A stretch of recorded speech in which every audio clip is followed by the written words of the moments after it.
الحمد للہ وحدہ لا شریک لہ والصلاة والسلام علی من لا نبی بعدہ اما بعد فاعوذ باللہ من الشیطان الرجیم بسم اللہ الرحمن الرحیم فاسألوا اہل الذکر ان کنتم لا تعلمون اللہم صلی علی محمد وعلی آل محمد کما صلیت علی ابراہیم وعلی آل ابراہیم انک حمید مجید اللہم بارک علی محمد وعلی آل محمد کما بارکت علی ابراہیم وعلی آل ابراہیم انک حمید مجید۔ اللہ رب العزت کی ایمان کے بعد بہت بڑی نعمت ہے فہم، کہ اللہ سمجھ عطا فرمائے۔ جب بات سمجھ آئے تو اس کو قبول کرنا بہت آسان ہوتا ہے، اور جب سمجھ نہ آئے تو قبول کرنا بہت مشکل ہوتا ہے۔ ہمارے ہاں بھی یہ المیہ ہے کہ اعتراضات وہ کرتے ہیں جو بات سمجھتے نہیں، اور جوابات وہ نہیں دیتے جو بات سمجھتے نہیں۔ اگر مخالف سمجھے تو اعتراض نہ کرے، ہم سمجھیں تو جواب دے لیں، بس یہ الجھن دونوں جگہ پہ مستقل چل رہی ہے۔ اور ہماری پوری دنیا میں محنت یہ ہے کہ اپنا مسلک اور عقیدہ دلائل کے ساتھ سمجھا دیں، باقی قبول کرے اس کسی کی مرضی، نہ قبول کرے اس کی مرضی۔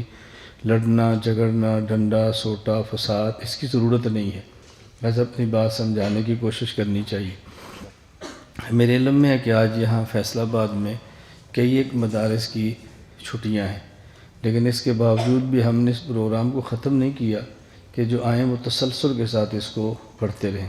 حالانکہ آج آنا میرے لیے بھی بہت مشکل تھا، میرا چونکہ بہت لمبا سفر تھا، صبح 6 بجے میں گھر پہنچا، اور یہ 4 راتیں گزشتہ ایسی گزری ہیں کہ ایک مرتبہ میں نے 26 گھنٹے سفر کیا، پھر ایک جگہ پر پہنچا 15 منٹ کے بیان کے لیے 26 گھنٹے سفر کے بعد۔ وہ خیر ایک لمبا سفر تھا، تو میری خواہش ہے کہ جو ہم نے ایک مستقل کام طے کیا ہے، اللہ کرے اس کو تسلسل کے ساتھ کرتے رہیں۔ ہمارے ذہن میں وہ لوگ ہوتے ہیں جو سامنے بیٹھے ہیں، اور میں کہتا ہوں آپ تھوڑا سا ذہن بڑا کر لیں۔ ہمارے سامنے وہ ہیں جو بیٹھے ہیں، اور اس سے کئی گنا زیادہ وہ ہیں جو آپ کے سامنے نہیں ہیں، لیکن ان کے سامنے ہم بیٹھے ہوئے ہیں، وہ ہمیں دنیا بھر میں دیکھ رہے ہیں، سبق پڑھ رہے ہیں مسلسل۔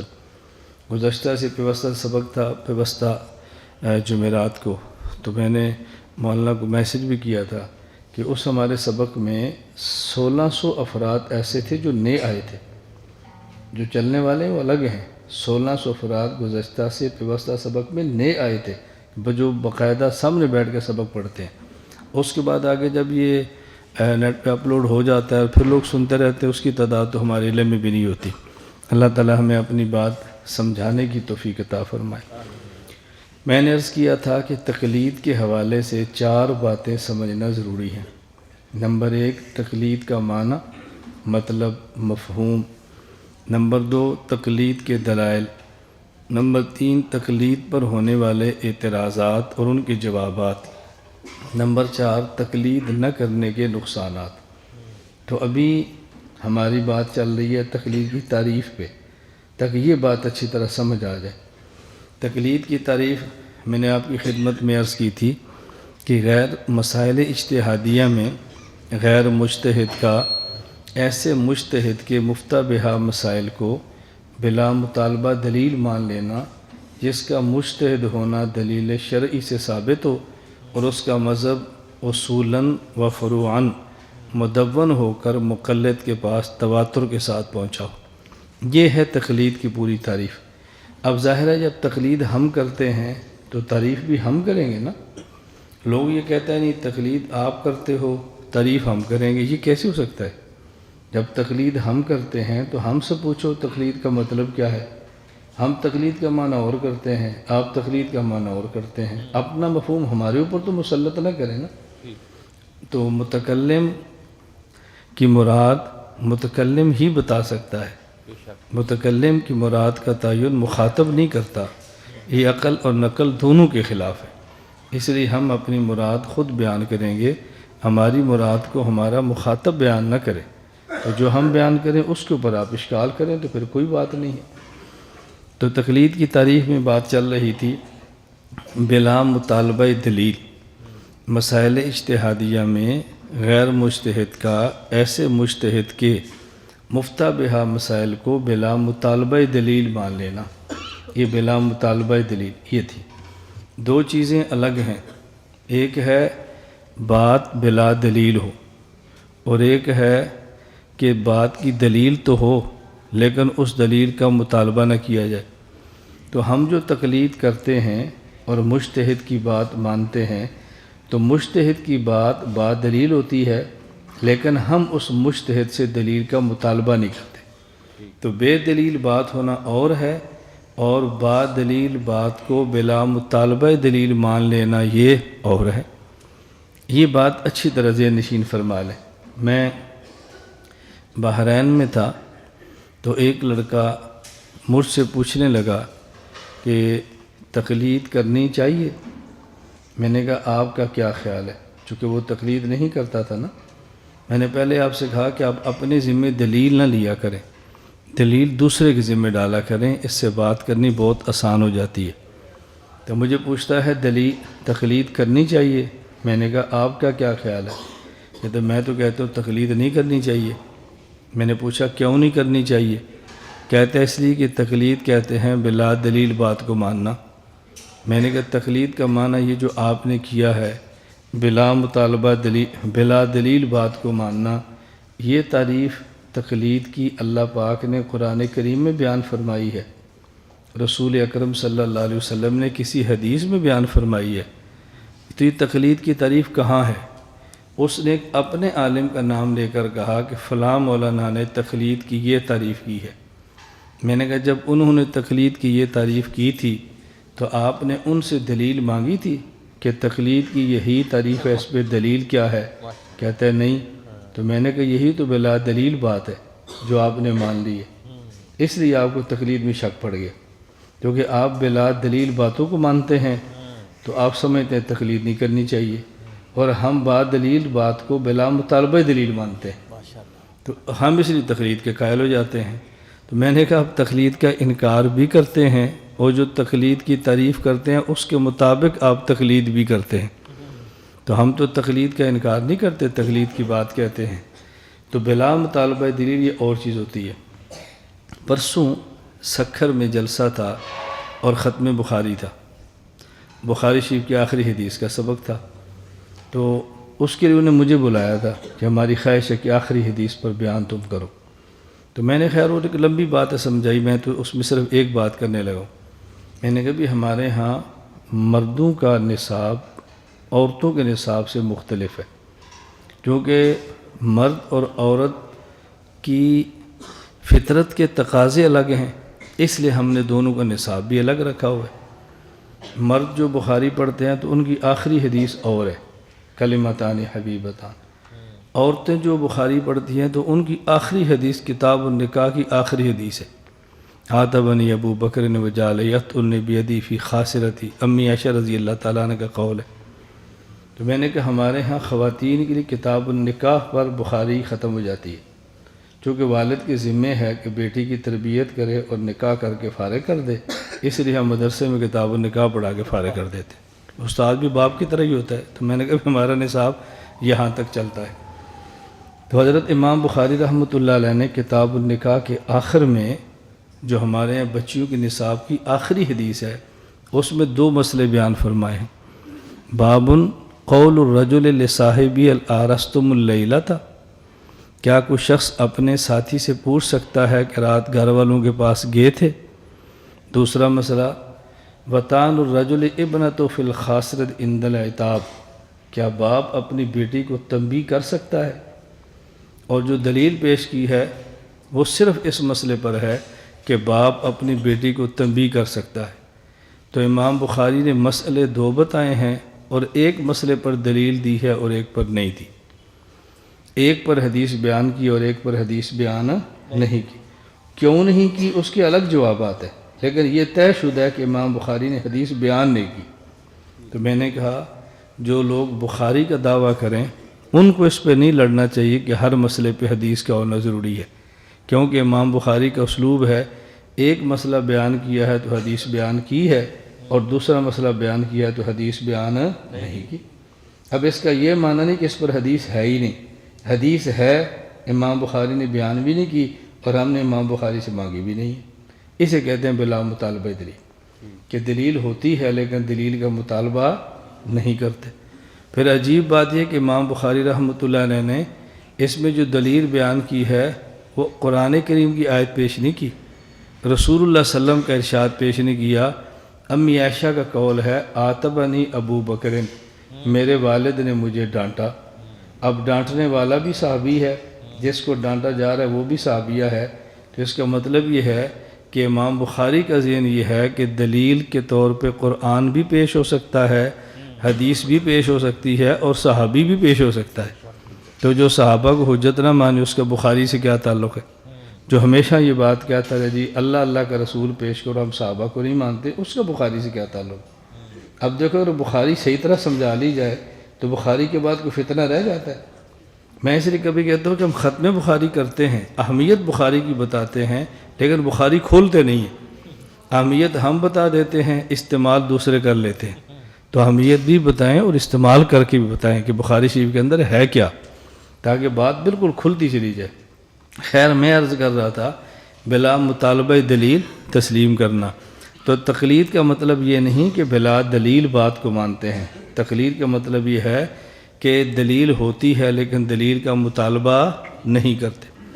اور ایک یہاں اہم ترین بات سمجھیں، اہم ترین وہ کیا، اس سے کہیں آپ کا یہ ذہن نہ بنے کہ مجتہد کی بات تب مانیں گے جب مجتہد کے پاس قرآن کی آیت یا حدیث ہو۔ کیوں؟ ہم نے کہا نا کہ ہم تقلید کرتے ہیں اور بلا مطالبہ دلیل بات مانتے ہیں، یعنی دلیل ہوتی ہے لیکن دلیل کا مطالبہ نہیں کرتے۔ تو اس سے یہ ذہن نہ بنانا کہ مجتہد کے ہر قول پہ دلیل قرآن یا حدیث ہے، یہ ذہن نہ بنانا۔ کیوں؟ اس لیے کہ ہمارے ہاں دلائل چار ہیں، ایک قرآن، ایک حدیث، اجماع امت اور قیاس شرعی۔ تو مجتہد کا جو قول ہے یہ خود دلیل ہوتا ہے، اس پر مزید دلیل کا مطالبہ کرنا ہی ٹھیک نہیں ہے۔ قول مجتہد تو خود دلیل ہوتا ہے، قول مجتہد تو قیاس کے ساتھ ہے، قیاس تو خود دلیل شرعی ہے۔ اس لیے ان باتوں کو سمجھنا بہت ضروری ہے کہ مجتہد کے قول کی حیثیت کیا ہے۔ مجتہد کی حیثیت آپ ایک بات سے اندازہ فرمائیں کہ ہمیں ایک غلط فہمی چلتی ہے کہ یہ حدیث ضعیف ہے، کیوں؟ اس میں راوی کذاب ہے، یہ حدیث ضعیف ہے، کیوں؟ اس میں راوی فلاں ہے۔ عام طور پہ حدیث کے صحیح اور ضعیف ہونے کی بحث اسی پہ چلتی ہے کہ راوی ٹھیک ہے یا راوی ٹھیک نہیں۔ اور جب بھی کوئی بندہ اعتراض کرتا ہے نا کہ جی آپ نے فلاں حدیث پڑھی تھی وہ ضعیف ہے کیونکہ اس میں فلاں راوی ہے اور فلاں راوی کو فلاں بندے نے لکھا ہے کہ راوی ٹھیک نہیں تھا لہذا حدیث ضعیف ہے، تو ساجی اس کا جواب کیا ہے؟ پریشان نہ ہوا کریں، بسا اوقات ایک حدیث سند کے اعتبار سے ضعیف ہوتی ہے، لیکن اس حدیث میں جو مسئلہ بیان کیا جاتا ہے جس کو محدثین کی زبان میں کہتے ہیں متن، اس مسئلے کو پوری امت قبول کر لیتی ہے، اسے محدثین کی زبان میں کہتے ہیں تلقی امت بالقبول۔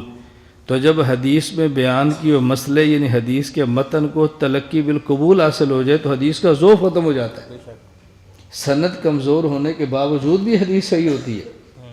اسی طرح ایک حدیث سند کے اعتبار سے کمزور ہوتی ہے، لیکن وہی حدیث یعنی حدیث میں جو مسئلہ ہے متن وہ کئی سندوں سے آتا ہے، اور کئی سندیں یہ بھی ضعیف، یہ بھی ضعیف، یہ بھی ضعیف، یہ بھی ضعیف، تو جب کئی ضعیف مل جاتی ہیں تو اس کا ذوق اٹھ جاتا ہے۔ اسے کہتے ہیں کہ بس اوقات حدیث سندن ضعیف ہوتی ہے لیکن طرق کا تعدد یہ ذوق کو ختم کر دیتا ہے، یہ ہمارے علماء کی زبان میں۔ تو کسی ایک سند کمزور ہو جائے تو اس سے پریشان نہ ہوا کریں۔ دیکھیں ایک آدمی ہے وہ کمزور ہے، ڈیسک کو نہیں اٹھا سکتا، اور چار کمزور مل جائیں تو پھر تو اٹھا لیں گے نا۔ تو بس اوقات چار کمزور سندیں ملنے سے حدیث مضبوط ہو جاتی ہے۔ اچھا اسی طرح حدیث سند کے اعتبار سے کمزور ہوتی ہے، جو میں بات سمجھانا چاہ رہا ہوں، کسی حدیث کے متن سے مجتہد کا استدلال کر لینا یہ دلیل صحت ہوتی ہے۔ مجتہد کتنا بڑا آدمی، یعنی حدیث اگر سند کے اعتبار سے کمزور ہو نا اور اس حدیث سے مجتہد استدلال کر لے وہ حدیث صحیح ہو جاتی ہے۔ مجتہد اتنا بڑا آدمی، ہمیں اصل میں الجھن اس لیے ہوتی ہے کہ ہم سمجھتے ہیں مجتہد کیا ہے۔ ہم سمجھتے ہیں کہ جیسے آج کے دور کی مسجد کا امام ہے نا ایسی ابو حنیفہ بھی امام ہے، ہم یہ سمجھتے، حالانکہ ایسی بات نہیں ہے، وہ امامت کا بہت بڑا درجہ ہے۔ جس طرح آج کل ہماری زبان میں کہتے ہیں نا ملا، یہ گاؤں میں قاعدہ پڑھانا اور روٹیاں مانگ کر کھانے والوں کے لیے لوگوں نے مشہور کر دیا ہے۔ حالانکہ کسی دور میں ملا بہت بڑا آدمی ہوتا تھا، ملا جیون، ملا جامی، بہت بڑے آدمی کو ملا کہتے تھے، عام آدمی کو ملا نہیں کہتے تھے۔ تو مجتہد جو امام ہوتا ہے اس کا مقام بہت بڑا ہوتا ہے، اتنا بڑا مقام ہوتا ہے کہ بندہ سوچ بھی نہیں سکتا۔ حضرت امام اعظم حنیفہ رحمۃ اللہ کتنے بڑے مجتہد ہیں۔ ایسے بات چلی تو میں ایک واقعہ عرض کرتا ہوں۔ حضرت امام ابو حنیفہ رحمۃ اللہ علیہ بہت بڑے آدمی تھے۔ ایسے ایسے امام صاحب کے پاس مسائل آتے کہ بندہ حیران ہو جاتا، اور امام صاحب ایسے حل کرتے کہ بندے کو تعجب ہوتا کہ امام صاحب کے پاس، یعنی یہ جو ہمارے چلیں اس آخر موقع پر جب اعتراضات شروع ہوں گے نا، وہاں پھر یہ میں مثالیں شروع کروں گا، ورنہ بات یہاں پہ رہ جانی ہے کہ بس اوقات مجتہد کی بات کے خلاف قرآن ہوتا ہے، مجتہد کی مسئلے کے خلاف حدیث ہوتی ہے، تو تم پھر بھی حدیث کی بجائے مجتہد کی بات کو کیوں لیتے ہو؟ وہاں پر یہ بات سمجھائیں گے کہ حدیث مخالف ہوتی بھی ہے یا نہیں، یا مخالف ہوتی اس کا مطلب کیا ہوتا ہے۔ فی الحال یہ سمجھیں بلا مطالبہ دلیل، تو مجتہد کی بات بلا دلیل نہیں ہوتی، بات دلیل ہوتی ہے، لیکن ہم اس سے دلیل کا مطالبہ نہیں کرتے۔ اسی طرح اس کے اندر تھا کہ تقلید ایسے مجتہد کی کریں گے جس کا مذہب اصولاً و فروعاً مدون ہو کر مقلد کے پاس تواتر کے ساتھ پہنچاؤ۔ اس کا مطلب کیا ہے؟ لوگ یہ سوال کرتے ہیں کہ صحابہ کرام میں سے کتنے مجتہد تھے؟ آپ نے ان سب کو چھوڑ کر امام حنیفہ کی تقلید کی ہے نا۔ اب یہ تقلید کا معنی سمجھ آئے گا تو یہ اشکال خود بخود ختم ہو جائے گا۔ تقلید ایسے مجتہد کی کرتے ہیں کہ جس مجتہد کے اپنے اصول ہوں، وہ حدیث یا آیت سے ایک اصول نکالے اور پھر اس اصول کی روشنی میں مسائل نکالے، پھر وہ اصول اور مسائل کو لکھوا بھی دے اور لکھا ہوا امتی کے پاس پہنچ بھی جائے تو پھر تقلید ہوتی ہے۔ تقلید کس مجتہد کی کرتے ہیں؟ پہلے وہ کسی آیت سے اصول نکالے یا حدیث پاک سے کوئی اصول نکالے اور پھر اس اصول کی روشنی میں ایک مسئلہ لکھے، تو وہ جو نکالا اسے تو کہا نا اصول اور قانون، اور جو مسئلہ لکھا اسے کہتے ہیں فروع۔ فروع جمع فرع کی، فرع کہتے ہیں شاخ، اصل کہتے ہیں تنے کو، فرع کہتے ہیں شاخ کو۔ تو اس کا تنا بھی ہو، یعنی اس نے اصول نکالا ہو، پھر اصول کی روشنی میں مسائل ہوں جو شاخیں ہوں، پھر اس نے لکھوایا بھی ہو اور مقلد کے پاس وہ لکھا ہوا آ جائے تو تب تقلید ہوتی ہے۔ صحابہ کرام رضی اللہ عنہ مجمعین میں سے مجتہدین تو تھے، لیکن صحابہ کرام نے اصول نکالے ہوں، پھر اصول لکھوائے ہوں، ان اصولوں سے مسائل نکالے ہوں اور پھر مسائل لکھوائے ہوں، ایسا کوئی ایک صحابی بھی نہیں۔ تو چونکہ صحابہ کرام کا جو مذہب تھا وہ مدون ہو کر ہمارے پاس نہیں آیا، اب تقلید کریں گے تو پھر کریں گے کیسے؟ تقلید تو ہم کریں گے، لیکن سوال یہ ہے کہ کریں گے کیسے نا؟ صرف ہم سمجھانے کے لیے یہ مثال دیتے ہیں کہ کوئی بندہ ایسا ہے کہ جو دیسی علاج کو بہت پسند کرتا ہے اور انگریزی علاج سے نفرت کرتا ہے، اور ہمیں کہتا ہے تم انگریزی علاج نہ کراؤ، تم دیسی علاج کراؤ۔ ہم نے کہا جی ٹھیک ہے، حکیم صاحب تو یہاں نہیں ہے، اچھا نسخہ کہاں سے لیں؟ پنسار بھی نہیں ہے، تو علاج کیسے کرائیں؟ بس کراؤ۔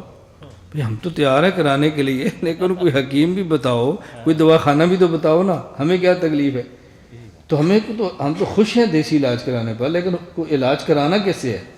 ہم تو صحابی کی تقلید کو امام ابو حنیفہ رحمہ اللہ کی تقلید پر لاکھ درجہ مقدم رکھتے ہیں، لیکن آپ کسی صحابی کا نام لو کہ جن کے اصول اور فروع لکھے ہمارے پاس موجود ہوں، تو ہم کیوں صحابہ کو ہوتے ہوئے امام صاحب کی تقلید کریں گے؟ تو تقلید ایسے مجتہد کی کرتے ہیں کہ جس کا مذہب اصولاً اور فروعاً مدون ہو، لکھا ہوا ہے، لکھا ہوا۔ اس لیے ہم کہتے ہیں اس امت کا سب سے پہلا فرد حضرت امام اعظم ابو حنیفہ رحمۃ اللہ علیہ ہیں، جنہوں نے مسائل شریعت کو ترتیب کے ساتھ لکھوایا ہے، اور یہ صرف احناف نہیں کہتے، یہ شوافی بھی کہتے ہیں۔ امام سیوطی رحمۃ اللہ فرماتے ہیں لم یسبق احد، امام صاحب سے آگے اس مسئلے پر کوئی نہیں بڑھا، انہ اول من دون علم الشریعت ورتبہ ابوابا، یہ پہلا وہ شخص ہے کہ جس نے مسائل لکھوائے ہیں، حضرت امام اعظم ابو حنیفہ رحمۃ اللہ علیہ۔ آپ نے سنا ہے حضرت امام صاحب رحمۃ اللہ علیہ کو خواب آئی تھی کہ رسول اکرم صلی اللہ علیہ وسلم کی قبر مبارک پھٹی ہے اور اس میں آپ کی ہڈیاں مبارک ہیں اور وہ بکھری پڑی ہیں، اور امام صاحب نے اٹھا کر جمع کر کے اپنے سینے سے لگا لی۔ حضرت امام ابو حنیفہ رحمۃ اللہ علیہ اس خواب کو دیکھ کر اتنا پریشان ہوئے کہ امام صاحب بیمار ہو گئے، سبق پڑھانا چھوڑ دیا، اور شاگرد امام صاحب کے پاس عیادت کے لیے آنا شروع ہو گئے۔ حضرت امام صاحب خواب دے کر اتنا پریشان ہوئے۔ پریشانی کس بات کی تھی کہ دیکھو ہمارا عقیدہ ہے کہ رسول اللہ صلی اللہ علیہ وسلم کا جسم محفوظ بھی ہے اور زندہ بھی ہے، اور خواب میں دیکھ رہے ہیں کہ آپ کے جسم مبارک کی ہڈیاں بکھری ہوئی ہیں۔ تو حضرت امام ابو حنیفہ رحمۃ اللہ علیہ نے اپنے ایک شاگرد کو پھر ابن سیرین رحمۃ اللہ علیہ کے پاس بھیجا۔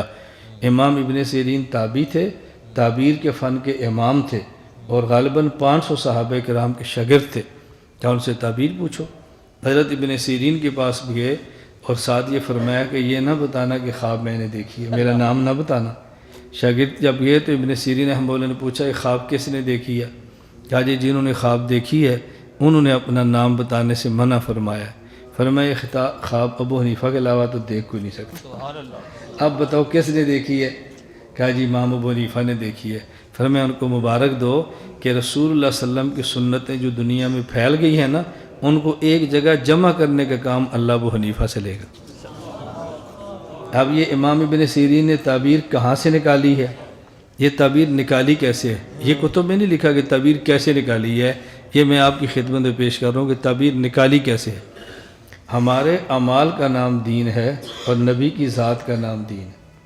تو رسول اللہ صلی اللہ علیہ وسلم کی جو ہڈیاں مبارک بکھری ہوئی ہیں نا، اس کا معنی کہ حضور پاک کی ذات کا نام چونکہ دین ہے، تو آپ کی ذات سے نکلنے والا دین جسے سنت کہتے ہیں وہ بکھرا پڑا ہے۔ تو امام صاحب نے ایک جگہ جمع کیا ہے، تو اس لیے حضرت امام حنیفہ پہلا وہ شخص ہے کہ جس نے رسول اللہ صلی اللہ علیہ وسلم کی سنتوں اور دین کو ایک جگہ جمع کی۔ دنیا میں سب سے زیادہ مخالفت یہ جو فقہ کا دشمن ہے وہ یا حنفیوں کی کرتا ہے یا تبلیغی جماعت کی کرتا ہے، اور اس کی بنیادی وجہ یہی ہے کہ سنت کو لکھوایا امام ابو حنیفہ نے ہے اور سنت کو زندہ کیا اور پھیلایا تبلیغی جماعت نے۔ تو جو سنت کا دشمن ہے وہ اس کی مخالفت بھی کرے گا جس نے سنت کو لکھوایا، اور اس کی مخالفت بھی کرے گا جس نے سنت کو پھیلایا اور زندہ کیا ہے۔ اور ہم اس اعزاز کو اپنے لیے فخر سمجھتے ہیں کہ ہم اس امام کے مقلد ہیں جس نے سنت لکھوائی ہے، اور ان اکابر کو مانتے ہیں جن نے سنت کو پھیلایا ہے۔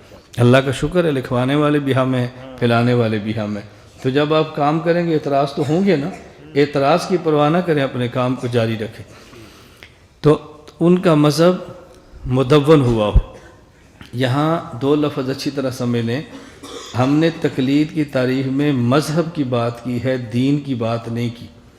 دین اور مذہب کے معنی میں فرق ہے، اور یہ عام طور پہ اس فرق کا خیال نہیں کیا جاتا، اس لیے اس پر اعتراض ہو جاتے ہیں۔ اب دیکھو اعتراض کرنے والے ہمیشہ کہتے ہیں کہ دین ایک تھا اور مقلدین نے دین کے 4 ٹکڑے کر دیے، ایک دین ابو حنیفہ، ایک دین مالک، ایک دین شافعی، ایک دین احمد۔ قرآن کہتا ہے وَاعْتَصِمُوا بِحَبْلِ اللَّهِ جَمِيعًا وَلَا تَفَرَّقُوا، اور انہوں نے فرقہ ورید پھیلائی ہے اور دین کے 4 حصے کر دیے۔ اب یہ بات سمجھنا ضروری ہے کہ دین الگ ہے اور مذہب دین نام ہوتا ہے منصوصات کا۔ منصوصات جمع ہے منصوص کی، نص۔ قرآن کریم کی آیت کو کہتے ہیں نص، حدیث کو کہتے ہیں نص، نون اور صاد، نص۔ تو دین نام ہے منصوصات کا، قرآن کی آیت یہ بھی نص اور حدیث پاک یہ بھی نص، اور مذہب نام ہے اجتہادیات کا۔ اس لیے دین کہتے ہیں منزل کو اور مذہب کہتے ہیں راستے کو۔ تو آیت تو ایک ہوگی لیکن اس آیت سے مسئلے 2 نکلیں گے، آیت کو دین کہیں گے اور 2 مسئلوں کو تو مذہب کہیں گے۔ حدیث تو ایک ہوگی لیکن حدیث سے جو 2 مسئلے نکلیں گے وہ مذہب ہوں گے اور حدیث دین ہوگی۔ اور یہ بات جھوٹ ہے کہ صحابہ کرام کے درمیان مذاہب نہیں تھے، مذاہب بعد میں بنے ہیں۔ مذاہب تو صحابہ کرام کے دور میں بنے تھے، یہ تو صحابہ کے درمیان رضی اللہ عنہ کے دور میں مذاہب تھے، لیکن چونکہ باقاعدہ لکھے نہیں گئے تھے اس لیے لوگوں نے کہا کہ نہیں جی ان کے دور میں مذہب نہیں تھے، یا مذہب تو بعد میں شروع ہوئے ہیں۔ رسول اکرم صلی اللہ علیہ وسلم نے صحابہ کرام کو ارشاد فرمایا غزوہ خندق کے بعد، فرمایا لا یصلین احد العصر الا فی بنی قریظہ، تم میں سے جب غزوہ احد سے فارغ ہو گئے حکم آ گیا کہ بنو قریظہ پر حملہ کرو، یہودیوں پر، جبرائیل امین آ گئے۔ آپ نے صحابہ کو فرمایا کہ تم میں سے ہر شخص عصر کی نماز بنو قریظہ کے محلے میں پڑھے۔ ہم ترجمہ ہی کرتے ہیں نا، تم میں سے کوئی نماز نہ پڑھے مگر بنو قریظہ کے محلے میں۔ یہ ترجمہ ہمارے آج کے دور کی اردو کا نہیں ہے، یہ قدیم اردو ہے۔ تو جب حدیث کا ترجمہ کریں تو اس زبان میں کیا کریں جو زبان محاورات میں چل رہی ہوتی ہے۔ آج کے دور میں حصر یوں بیان نہیں ہوتا۔ تو اللہ کے نبی نے فرمایا کہ تم میں سے ہر شخص عصر کی نماز بنو قریظہ کے محلے میں پڑھے، یہ اللہ کے نبی نے فرمایا۔ صحابہ کرام چل پڑے، تھوڑا سا سفر کیا، اب وقت اتنا تھوڑا رہ گیا، بنو قریظہ کے محلے میں جاتے ہیں تو عصر کی نماز فوت ہو جائے گی، مغرب ہو جائے گی۔ صحابہ کا آپس میں اختلاف ہو گیا۔ بعض صحابہ نے کہا ہم تو عصر کی نماز پڑھیں گے، قضا نہیں کریں گے۔ کیوں؟ کہا حضور پاک نے جو فرمایا تھا نا کہ عصر کی نماز بنو قریظہ کے محلے میں پڑھو۔ بعض صحابہ نے کہا پہلے دوسرا مذہب سمجھنے، یہ پہلا سمجھنا پھر زیادہ آسان ہوگا۔ بعض صحابہ کرام نے کہا ہم عصر کی نماز نہیں پڑھیں گے راستے میں، ہم پڑھیں گے بنو قریظہ کے محلے میں۔ بھائی مغرب ہو جائے گی، عصر قضا کا ہونے تو ہوتی ہے، تو ہم تو جس نبی کی امتی ہیں ان کا فیصلہ ہے کہ عصر تم نے بنو قریظہ کے محلے میں پڑھنی ہے، تو ہم کون ہوتے ہیں رد و بدل کرنے والے؟ قضا ہوتی ہے تو ہو جائے، ہم بنو قریظہ کے محلے میں پڑھیں گے، حضور کا حکم ہے۔ تو دوسرے کہنے لگے نہیں ہم تو عصر راستے میں پڑھیں گے۔ کہا حضور نے جو فرمایا بنو قریظہ کے محلے میں پڑھو، انہوں نے کہا تم اس حدیث کو سمجھے نہیں ہو، اس کا مطلب یہ تھا اتنا جلدی جاؤ کہ عصر تمہاری وہاں ہو، یہ مطلب نہیں تھا کہ دیر ہو جائے تو نماز قضا کر لو، تو تم حضور کی بات کو سمجھے نہیں ہو، لہذا ہم تو عصر یہاں پڑھیں گے۔ اب دیکھو جنہوں نے عصر قضا کر کے بنو قریظہ کے محلے میں پڑھی ان کی دلیل بھی یہی حدیث ہے، اور جنہوں نے رستے میں پڑھی ان کی دلیل بھی یہی حدیث ہے۔ فرق سمجھنے میں لگ گیا نا۔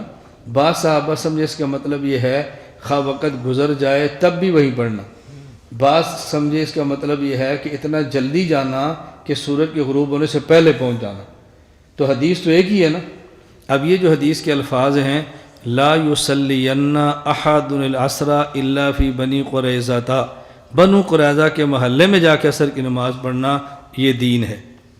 اور بعض اس کا معنی جو یہ سمجھے اتنا جلدی جانا کہ مغرب سے پہلے پڑھ جانا یہ مذہب ہے۔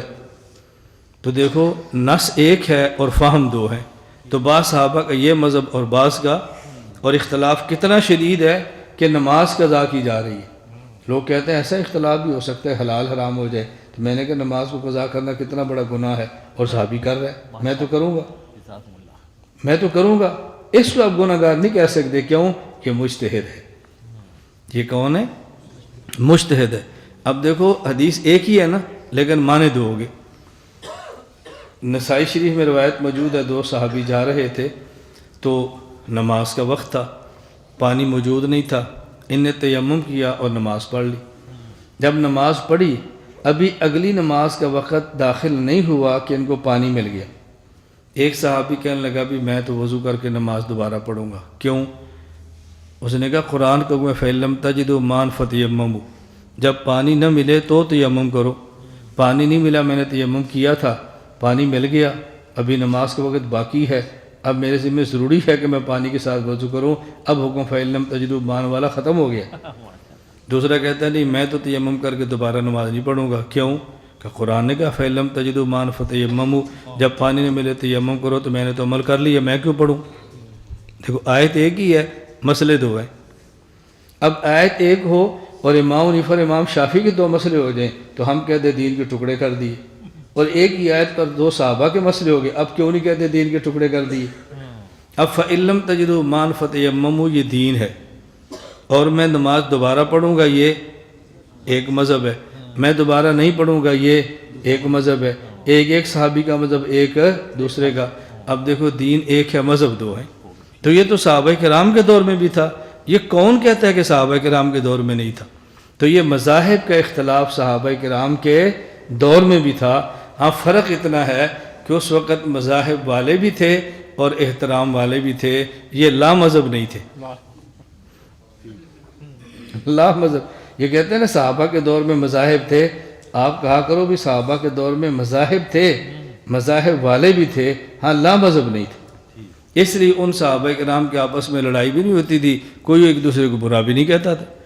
جب یہ دونوں واپس آئے نبی کریم صلی اللہ علیہ وسلم کے پاس تو اللہ کے نبی سے صورتحال پیش کی۔ اب حضور کیا فرماتے ہیں؟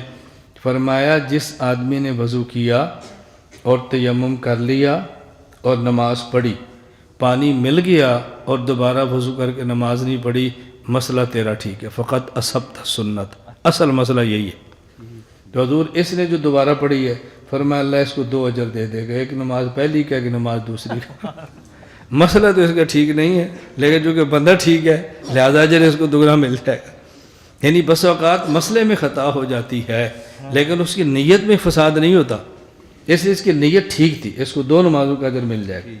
اور جو پہلے تھے، صحیح بخاری والی میں نے حدیث پیش کی ہے کہ بعضوں نے عصر پڑھ لی اور بعضوں نے قضا کر کے پڑھی۔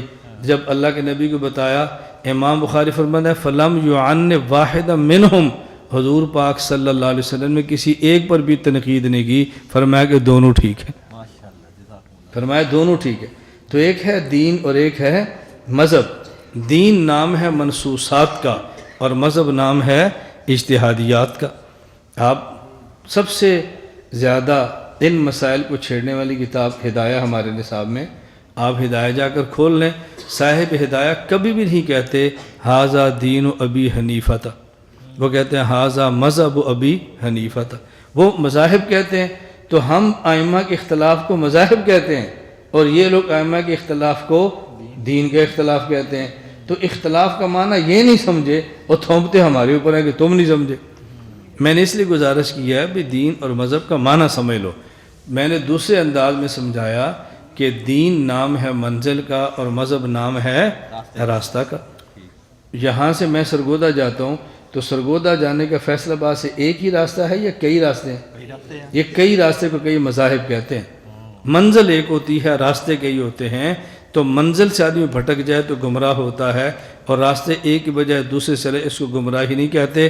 فرق اتنا ہے کہ راستہ صاف ہو اور بڑا ہو، موٹر وے ہو ابو حنیفہ کی طرح تو بندہ ذرا جلدی پہنچ جاتا ہے۔ امام صاحب کا موٹر وے، راستہ بہت کھلا ہے، مزہ آتا ہے اس راستے پر چلتے ہوئے۔ میں اپنے حضرات سے کبھی کہتا ہوں حنفیوں والا امام صاحب والا مزاج بناؤ۔ امام صاحب کا دل بہت بڑا تھا، آدمی بہت بڑے تھے، مزاج میں بہت وسعت تھی امام صاحب کے۔ تو میں نے خیر عرض کیا کہ مذہب اور دین کا فرق، اور آخری بات کہ مقلد کے پاس مجتہد کا مذہب اصولاً اور فروعاً مدون ہو کر تواتر کے ساتھ پہنچے۔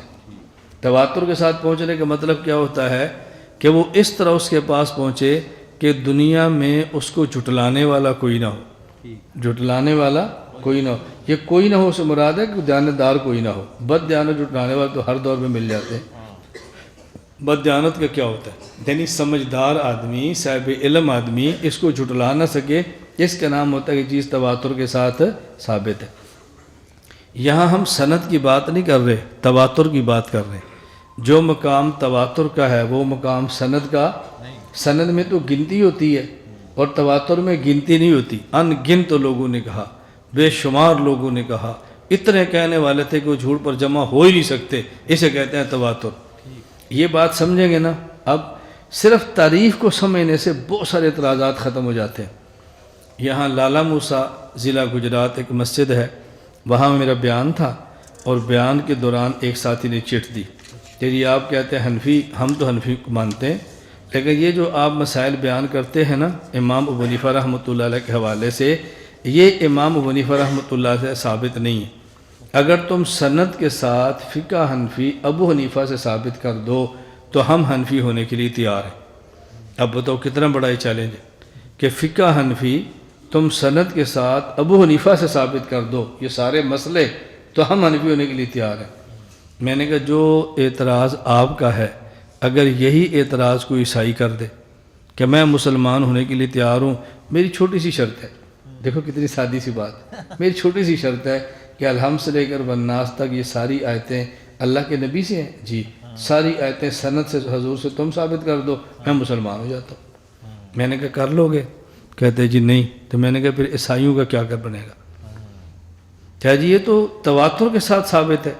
میں نے کہا جس طرح الحمد سے لے کر والناس تک یہ قرآن تواتر سے حضور سے ثابت ہے، اسی طرح ہماری ہدایت کنز القدوری بھی تواتر ابو حنیفہ سے ثابت ہے۔ ان میں جو مسائل ہیں نا، وہ مسائل تواتر سے ابو حنیفہ سے ثابت ہیں، اور تواتر کے بعد پھر سند کی ضرورت نہیں ہوتی۔ میں نے عرض کیا نا کہ مسئلہ کھل جائے نا، بات سمجھ آ جائے، تو پھر آپ کو بھی ٹینشن نہیں ہوگی اور سمجھنے میں دقت نہیں ہوتی۔ میں نے خیر یہ مختصر سی بات کی ہے تقلید کی تعریف کے اوپر کہ یہ تقلید کی تعریف ہے۔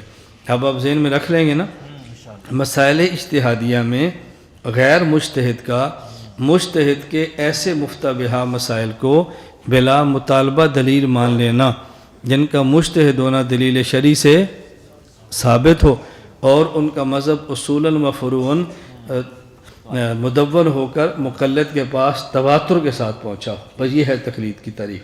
نمبر 2، تقلید کے دلائل۔ تقلید کے دلائل تو بہت سارے ہیں، چند ایک ہم نے لکھے ہیں، اور اس میں سے میں 2-4 بیان کرتا ہوں، باقی فائل پر ہیں پہ آپ دیکھ لیں، فائل لے لیں۔ قرآن کریم میں ہے اہدنا الصراط المستقیم صراط الذین انعمت علیہم۔ ہم اللہ تعالیٰ سے دعا مانگتے ہیں کہ یا اللہ ہم کو صراط مستقیم پر چلا دے۔ اور صراط مستقیم کیا ہے؟ صراط الذین انعمت علیہم، اللہ تعالیٰ ان کا راستہ دکھا جن کے راستے پر آپ نے انعام فرمایا ہے۔ وہ کون ہیں؟ وَمَن يُطِعِ اللَّهَ وَالرَّسُولَ فَأُولَٰئِكَ مَعَ الَّذِينَ أَنْعَمَ اللَّهُ عَلَيْهِم مِّنَ النَّبِيِّينَ وَالصِّدِّيقِينَ وَالشُّهَدَاءِ وَالصَّالِحِينَ۔ یہ منعم علیہم اللہ نے بتا دیے۔ اب دیکھو جنت میں ہم نے جانا ہے انشاءاللہ، اور اللہ جنت الفردوس عطا فرمائے۔ حدیث پاک میں اذا سألتم اللہ فاسألوہ الفردوس فإنہ اعلی الجنہ، کہ جب اللہ سے مانگو تو جنت الفردوس مانگو۔ تو جنت الفردوس یہ ہے منزل، اور درمیان میں جو راستہ ہے وہ ہے صراط مستقیم۔ صراط مستقیم پر چلیں گے تو جنت الفردوس میں پہنچیں گے۔ اب صراط مستقیم کیا ہے؟ اگر اللہ تعالیٰ صراط مستقیم کا معنی بتاتے تو شاید تمام بندے اس معنی کو سمجھ نہ سکتے۔ حضرت شاہ ولی اللہ رحمۃ اللہ علیہ حجت اللہ البالغہ میں ایک مستقل عنوان قائم کرتے ہیں کہ اللہ تعالیٰ بندے سے جو گفتگو فرماتے ہیں وہ بندے کی عقل کے مطابق فرماتے ہیں، ایسی بات کہتے ہیں کہ جس کو ہر بندہ آسانی سے سمجھ سکے۔ اب صراط مستقیم میں سمجھانے کے لیے اختصار سے عرض کیا کرتا ہوں۔ ایک ہے صراط مستقیم کا معنی، نمبر 2 صراط مستقیم کی علامات، نمبر 3 صراط مستقیم پر چلیں تو انعامات۔ یہ 3 چیزیں سمجھ آئیں تو صراط مستقیم سمجھ آتا ہے۔ صراط مستقیم کا معنی کیا ہے؟ حد سے گزرنا، حد سے اترنا، اور حد پہ رہنا۔ یہ حد پہ رہنا یہ ہے صراط مستقیم۔ 3 لفظ ہیں، حد سے گزر جانا، حد سے اتر جانا اور حد پہ رہنا۔ اس کو عربی میں کہتے ہیں حد سے گزرنا یہ افراط ہے، حد سے اترنا یہ تفریط ہے، اور حد پہ رہنا یہ اعتدال ہے۔ اور شریعت میں کہتے ہیں حد سے گزرنا الحاد ہے، حد سے اترنا بدعات ہے، اور حد پہ رہنا یہ ہے صراط مستقیم جسے ہم اہل سنت والجماعت کہتے ہیں۔ اب یہ تو صراط مستقیم کا معنی ہے نا، ہر بندے کے لیے سمجھنا مشکل ہے۔ مثالیں دیں پھر اس کو لمبی بات کریں۔ نمبر 2 صراط مستقیم کی علامات، تو اللہ نے معنی نہیں بتایا، اللہ نے علامات بتائی ہیں کہ صراط مستقیم کی علامات کیا ہے۔ اب دیکھو مشرکین نے نبی کریم صلی اللہ علیہ وسلم سے پوچھا تھا کہ اللہ کیا ہے، اللہ کیا ہے؟ اب بتاتے اللہ کیا ہے تو مشرک کیسے سمجھتا؟ اللہ تعالیٰ لیس بجوہر ولا بجسم، یہ ولا عرض ولا طویل ولا عریض، یوں تعریف ہوتی۔ عجیب بات یہ ہے کہ جب دنیا میں ہر چیز کی تعریف وجودی ہوتی ہے اور اللہ کی تعریف سلبی ہے، یہ عجیب بات ہے۔ دنیا میں جس کی بھی تعریف کریں گے نا، انسان کیا ہے یہ ہے، حیوان کیا ہے یہ ہے، اللہ کیا ہے، اللہ کی تعریف یہ ہے، نہ جوہر ہے، نہ جسم ہے، نہ عرض ہے، نہ طویل ہے، نہ عریض ہے۔ اللہ کی تعریف یوں ہوتی ہے، بس اللہ کی ذات کا معنی اس کے علاوہ کوئی بندہ بتا نہیں سکتا۔ تو اگر پوچھا اللہ کیا ہے، یہ بتاتے تو سمجھانا مشکل تھا نا، جوہر نہیں، اچھا جوہر کیا ہے، جسم نہیں ہے تو پھر جسم کیا ہے، مشکل تھا۔ فرمایا ان کو یہ بتاؤ قل هو اللہ احد، تم یہ نہ پوچھو اللہ کیا ہے، تم یہ پوچھو اللہ کون ہے، یہ نہ پوچھو اللہ کیا ہے بلکہ یہ پوچھو اللہ کون ہے۔ قل هو اللہ احد اللہ الصمد، تو اللہ کی صفتیں بیان کر دی ہیں۔ تو یہ نہیں بتایا صراط مستقیم کی تعریف کیا ہے، نہ بلکہ صراط مستقیم کی علامت بیان فرما دی ہے کہ صراط مستقیم کی 4 علامتیں ہیں۔ نمبر 1 اس راستے پر نبی چلے، نمبر 2 اس راستے پر صحابی چلے، نمبر 3 اس راستے پر شہید چلے، نمبر 4 اس راستے پر اولیاء چلیں۔ یہ 4 علامتیں بیان فرمائی ہیں۔ اور 4 بیان کیوں فرمائی ہیں؟ اگر اللہ تعالیٰ فرماتے اس راستے پر چلو جس پر نبی چلیں تو فیصل آباد والے کہتے یہاں تو نبی ہے ہی کوئی نہیں۔ اللہ فرماتے اس پر چلو جس پر صحابی چلیں، جب نبی نہیں تو صحابی کہاں سے؟ اچھا اس پر چلو جس پر شہید چلے، شہید ہر جگہ ہوتا نہیں، اگر ہو تو بتاتا نہیں، بتا بھی دے تو ہم سن نہیں سکتے کہ اس کا بتانا برزخ میں ہے، ہم کیسے سنیں؟ تو اس کے بعد پھر کیا فرمایا کہ اس پر چلو جس پر ولی چلے۔ دنیا میں ایسے علاقے نہیں جو ولی کے وجود سے خالی ہو، ولی فرمایا۔ اب اولیاء کی 4 چیزیں بتائی ہیں اور علامات بتائی ہیں۔ یہ بہت آسان سی میں تعبیر عرض کر رہا ہوں کہ اہدنا الصراط المستقیم صراط الذین انعمت، تو صراط القرآن اور صراط الحدیث نہیں فرمایا بلکہ صراط الذین انعمت علیہم فرمایا کہ تم نے ہدایت پر چلنا ہے تو جس راستے پر وہ چلے تھے اسی راستے پر تم چلو، جہاں وہ پہنچے تھے وہاں تم بھی پہنچ جاؤ گے۔ ان کے راستے کا نام صراط مستقیم ہے اور ان کی منزل کا نام جنت الفردوس۔ بس، اور میں اس پہ تو اب لمبی تقریر نہیں کر رہا، صراط مستقیم پر تو میرے 3 گھنٹے کے بیان ہیں، 3 گھنٹے کا پورا صرف صراط مستقیم کی تعبیرات پر بیان ہے۔ میں صرف اشارے دے رہا ہوں کہ یہاں 4 فرمائے، نمبر 1 نبیین، نمبر 2 صدیقین، نمبر 3 شہداء اور نمبر 4 اب دیکھو شہداء کا ذکر کیا ہے، مجاہدین کا نہیں کیا۔ شہداء کا ذکر کیا، مجاہدین کا کیوں؟ جعلی مجاہد بندہ بن سکتا ہے، جعلی شہید نہیں بن سکتا۔ جعلی مجاہد بننا کیا مشکل ہے؟ یہ جو میری پگڑی ہے اسے کہتے ہیں پاج، یہ طالبان باندھتے تھے، پاج کی پگڑی ہے، ڈالا رہ رہے ہیں، کیا مشکل ہے؟ واسکٹ پہن لیں، کیا مشکل ہے؟ لوگ سمجھیں کہ مجاہد ہے۔ مجاہد بننا تو آسان ہے، نقلی مجاہد بن سکتا ہے لیکن نقلی شہید ہے اس لیے اللہ نے فرمایا کہ ان سے مجاہد نہ پوچھا کرو، ان سے شہید پوچھا کرو۔ انہوں نے بھی اس کا حل نکال لیا ہے، ہم نے شہید دکھانا نہیں، غیبانہ جنازہ پڑھ لینا چلو کھانا ہی نہ پڑے، کتنا آسان حل ہے۔ اب بتاؤ یہ جو ہمارے حالات ہیں، ان حالات میں کوئی بندہ مجاہد دکھاتا ہے؟ اگر دکھانا بھی کوئی تو شہید دکھائے گا نا۔ تو ان حالات میں مجاہد کو چھپایا جاتا ہے، شہید دکھایا جاتا ہے۔ اور یہ ایسے بادشاہ ہیں کہ مجاہد دکھاتے ہیں، شہید چھپاتے ہیں۔ اللہ نے فرمایا بس شہداء سے شہید مانگو، انہیں کو شہید دکھاؤ۔ بس شہید کے جسم سے آپ کو اندازہ ہو جائے گا کہ یہ بندہ ٹھیک ہے، یہ بندہ ٹھیک نہیں ہے۔ تو اللہ نے والمجاہدین نہیں فرمایا، بس شہداء فرمایا۔ مجاہد جعلی ہو سکتا ہے، شہید کے بھی جعلی نہیں ہوتا ہے، بہت مشکل ہوتا ہے۔ چلیں دلیل نمبر 2، یا ایھا الذین آمنوا اطیعوا اللہ و اطیعوا الرسول و اولی الامر منکم، اے ایمان والو تم اطاعت کرو اللہ کی اور اطاعت کرو اللہ کے رسول کی اور اطاعت کرو اولی الامر کی۔ اب یہاں دیکھو، اللہ کی بات مانو، مصطفیٰ کی بات مانو اور فقہا کی بات مانو۔ خدا کی بات کا نام قرآن ہے، مصطفیٰ کی بات کا نام حدیث ہے اور فقہا کی بات کا نام فقہ ہے۔ ایک ہی آیت میں اللہ نے قرآن، حدیث اور فقہ تینوں کی بات کی ہے، اور لوگ پھر بھی کہتے ہیں کہ فقہ کہاں پر ہے؟ اللہ کی بات کا نام قرآن، خدا کی بات کا نام قرآن، مصطفیٰ کی بات کا نام حدیث اور فقہا کی بات کا نام فقہ، ایک ہی جگہ پر ہیں۔ یا ایھا الذین آمنوا اطیعوا اللہ و اطیعوا الرسول و اولی الامر منکم۔ تو یہاں جس طرح اللہ کی بات ماننے کا حکم ہے، پیغمبر کی بات ماننے کا حکم، اس طرح فقہا کی بات ماننے کا حکم بھی ہے۔ تو قرآن کریم سے ثابت ہو رہا ہے کہ فقہا کی بات مانو۔ یہاں میں صرف ایک بات بطور لطیفہ کی عرض کرتا ہوں۔ لطیفہ سے مراد وہ جس کو تم لطیفہ کراتے ہو، لطیفہ سے مراد ہوتا ہے علمی نکتہ ہمارے ہاں حضرت عمر بن خطاب رضی اللہ تعالی عنہ نے 3 طلاق کو 3 فرمایا، فتویٰ دیا۔ حضرت عمر رضی اللہ تعالی عنہ نے 3 طلاق، میں ایک طلاق کا مسئلہ کہ اچھی طرح ایک نقطہ ذہن میں رکھ لیں۔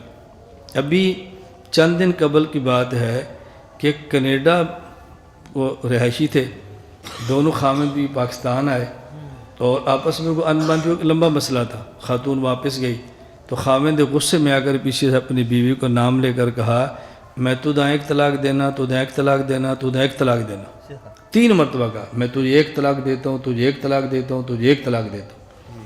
پھر وہ ہمارے پاس مسئلہ آیا کہ یہ 3 طلاق ہے، یہ ایک ہے، وضاحت کریں۔ ہم نے لکھ دیا کہ یہ 3 طلاق ہی ہیں۔ ایک اور دارالفتاء سے فتویٰ آیا کہ جب وہ خود کہہ رہا ہے کہ ایک طلاق ایک طلاق ایک طلاق، اور جب شوہر سے پوچھا ہے تو کہتا ہے میری ایک کی نیت تھی، میں نے 2 مرتبہ تاکید کے لیے کہا ہے، تو دیانت کا تقاضا اس کی بات کے مان کو ایک طلاق دی جائے، باقاعدہ فتویٰ بھی دیا۔ میں جو وضاحت کا ذرا وہ سمجھ لیں، اگر کوئی شخص اپنی بیوی کو یہ کہے نا تجھے ایک طلاق دیتا ہوں، تجھے ایک طلاق دیتا ہوں، تجھے ایک طلاق دیتا ہوں، ہمارے فقہا کہتے ہیں کہ یہ دیانتاً ایک ہے۔ اس سے پوچھو بھی کتنی تھی، وہ کہتا ہے میں نے ایک ہی طلاق دی ہے، یہ جو 2 بار میں نے کہا تاکید کے لیے کیا میرا ارادہ ایک کا تھا۔ فقہا کہتے ہیں کہ دیانتاً ایک شمار ہوگی۔ یہ دیانتاً کیا ہے؟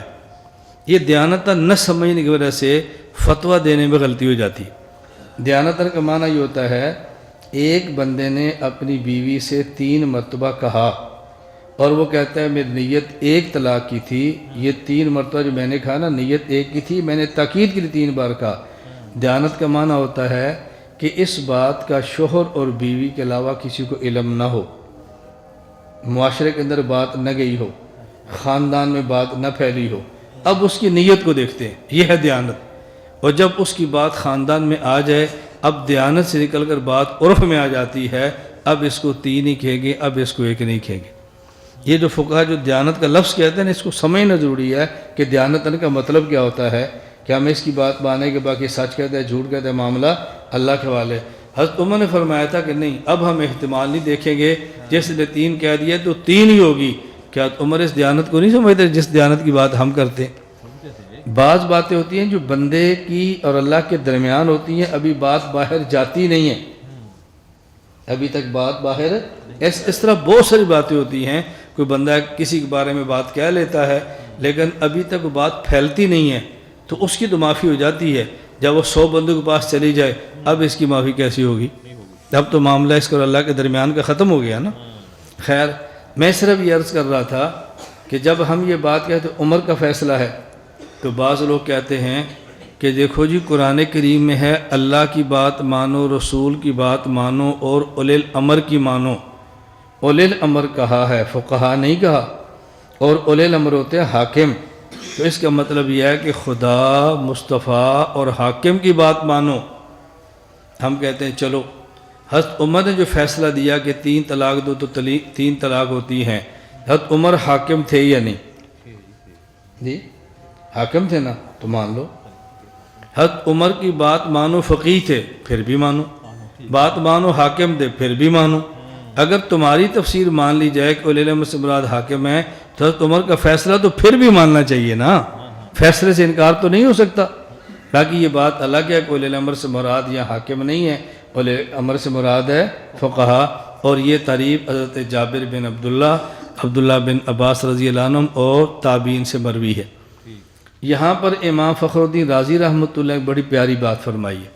وہ فرماتے ہیں صحابہ کرام نے اولی الامر کا معنی بیان کیا اولی الفقہ، فقیہ، اور لوگ کہتے ہیں اس سے مراد ہے حاکم۔ 1 منٹ کے لیے ہم اولی الامر کا معنی حاکم ہی مان لیتے ہیں۔ سوال یہ ہے کہ حاکم کی بات کون سی مانیں گے، جو شریعت کے مطابق ہو یا شریعت کے خلاف مخالف ہو؟ حاکم کی بات شریعت کے مخالف ہو، لا طاعۃ لمخلوق فی معصیۃ الخالق، پھر نہیں مانی جاتی، اور اگر حاکم کے بات شریعت کے موافق ہو تو پھر مانی جاتی ہے۔ اب سوال یہ ہے کہ حاکم جو شریعت کے مطابق بات کہے گا اس کی وجہ کیا ہے؟ کیا حاکم عالم ہے یا حاکم علماء سے پوچھ کے بتاتا ہے؟ اگر حاکم عالم ہے اس لیے شریعت کے مطابق بات مانی جا رہی ہے تو یہ بات حاکم کے نہیں ہے بلکہ حاکم عالم کی ہے، اور اگر خود عالم نہیں ہے عالم سے پوچھ کے بتاتا ہے تو پھر مانتے ہیں۔ اس کا معنی کیا ہے؟ ہم نے بات مانی ہے حاکم کی اور حاکم نے بات مانی ہے عالم کی۔ تو اولی الامر سے مراد فقہا ہو پھر بھی فقہا ہیں، اولی علم سے مراد حاکم ہو تو پھر بھی فقہا ہی، پھر بھی فقہا ہی ہے۔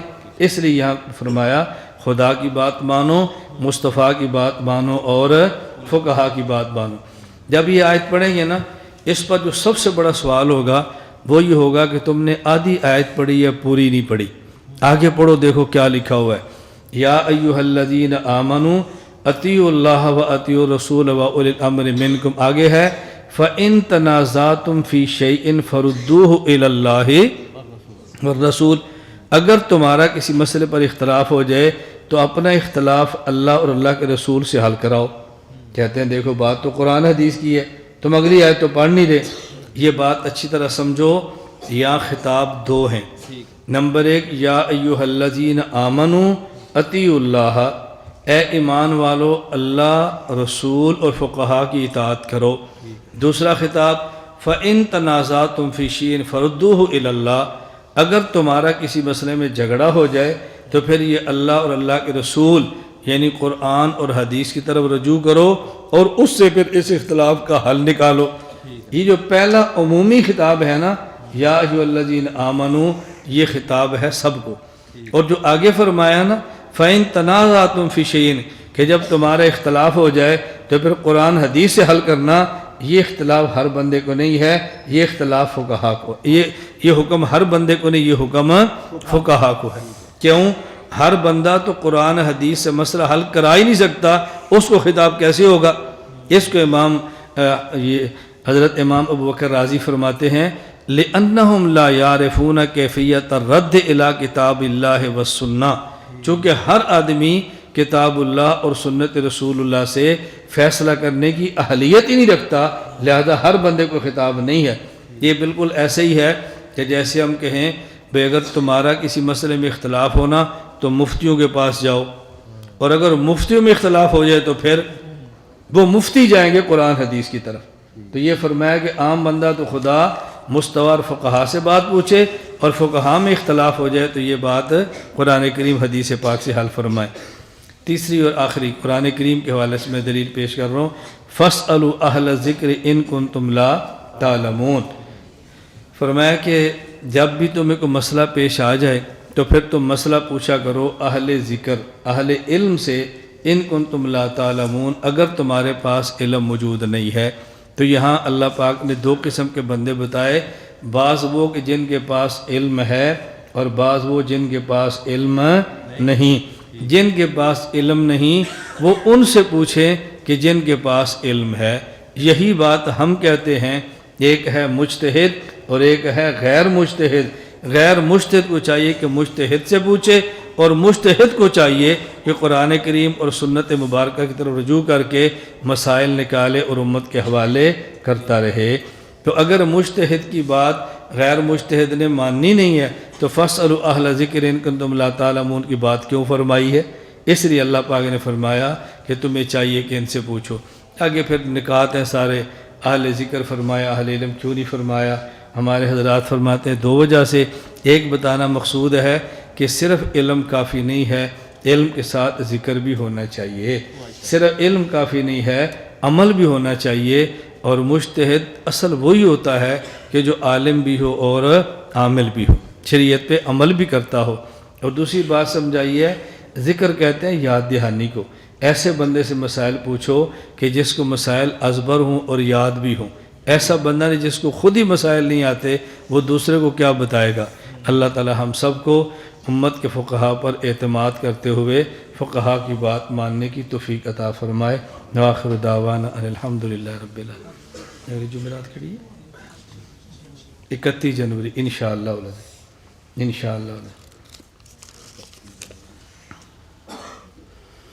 کہتے ہیں آیت مبارکہ میں اولی الامر جمعی آیا جبکہ ہم کے تقلید شخصی کے قائل ہیں۔ اس کا ہم تفصیل سے جواب دیں گے جب اعتراضات کا موقع آئے گا۔ اعتراضات آئیں گے نا، پھر اس کو اس حوالے سمجھ لیں، اللہ ایک ہے یا دو ہیں؟ بولو، ہمارے پیغمبر ایک ہیں یا دو ہیں؟ اللہ بھی ایک اور رسول بھی ایک، اور فقہا ایک ہیں یا کئی ہیں؟ اب کیا فرمائیں گے؟ اب تو جمع ہی ہوگی نا اولی الامر، اس لیے جمع لائے ہیں، امام حنیفہ، امام مالک، امام شافعی، امام احمد۔ اب ظاہر ہے ہر مقلد اپنے فقی کی تقلید کرے گا، لیکن فقی تو ایک نہیں، فقی تو کئی ہوں گے نا۔ اب بات سمجھ آ رہی ہے؟ یہ الحمدللہ رب العالمین والصلاة والسلام علی رسولہ وعلی آلہ وصحبہ اجمعین۔ اللہم انا نسألک علما نافعا وعملا صالحا متقبلا ورزقا واسعا طیبا۔ اے مولا کریم، ہم سب کو گناہوں سے پاک زندگی عطا فرما۔